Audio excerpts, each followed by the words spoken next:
got your backs. It's Mr.E's English Hacks.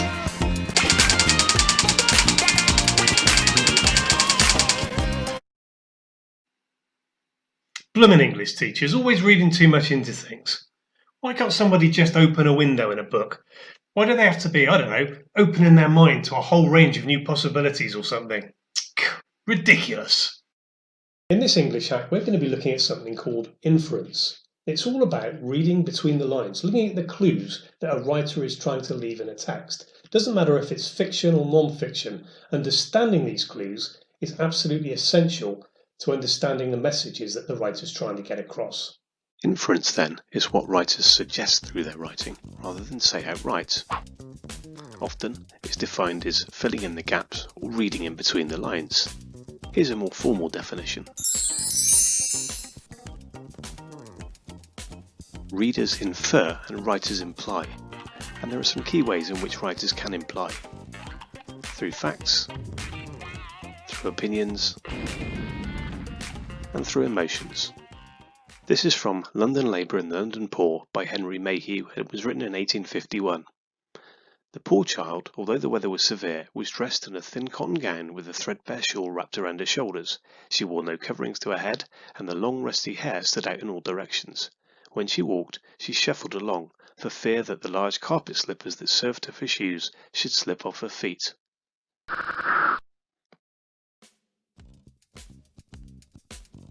We'll look at 6 key ways in which we can use inference with this particular example. It's highly unlikely that you would have seen the text before, but there will be an introduction leading into the extract. Use that introduction to start to make your inferences.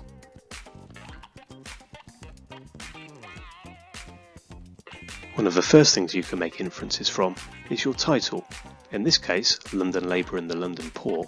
We know that the writer is concerned with labour, which means workforce, and poverty in London.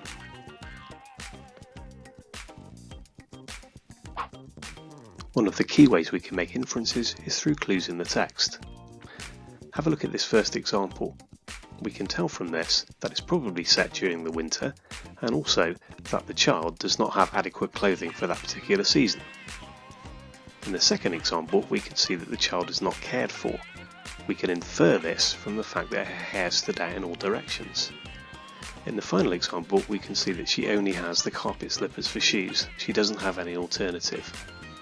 This also suggests extreme poverty.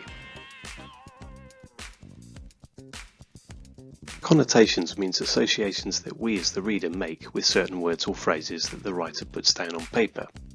There are some examples that we can highlight here. So we have the adjectives threadbare and rusty. These are associated with things which are worn out or past their time. And we also have the word shuffled, which is a verb.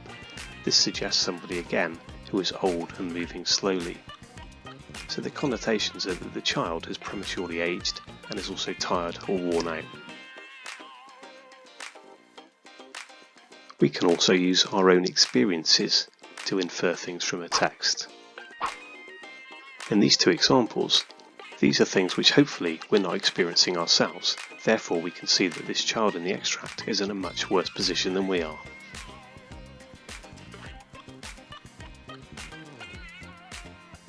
We can also use any background knowledge that we have to make inferences about the text. So for example, we might already know some information about the Victorian period in this case.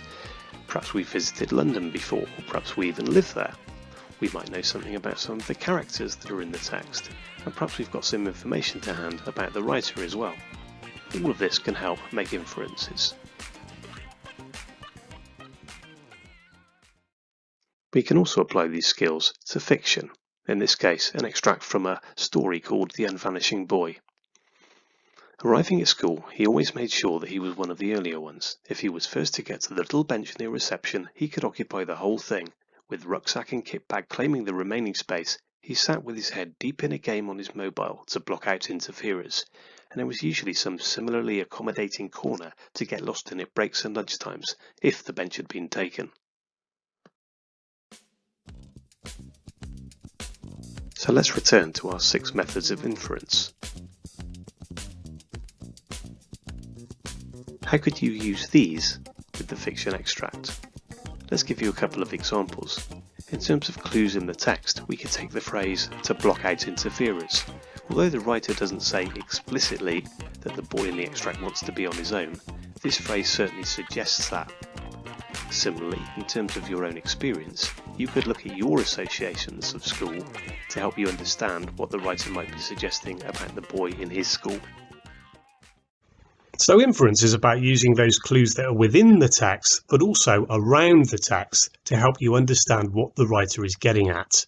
And remember, the writer wants to be subtle. He doesn't want to tell you things, he wants you to get there yourself.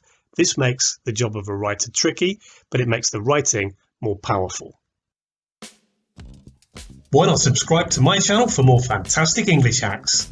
I've got your backs.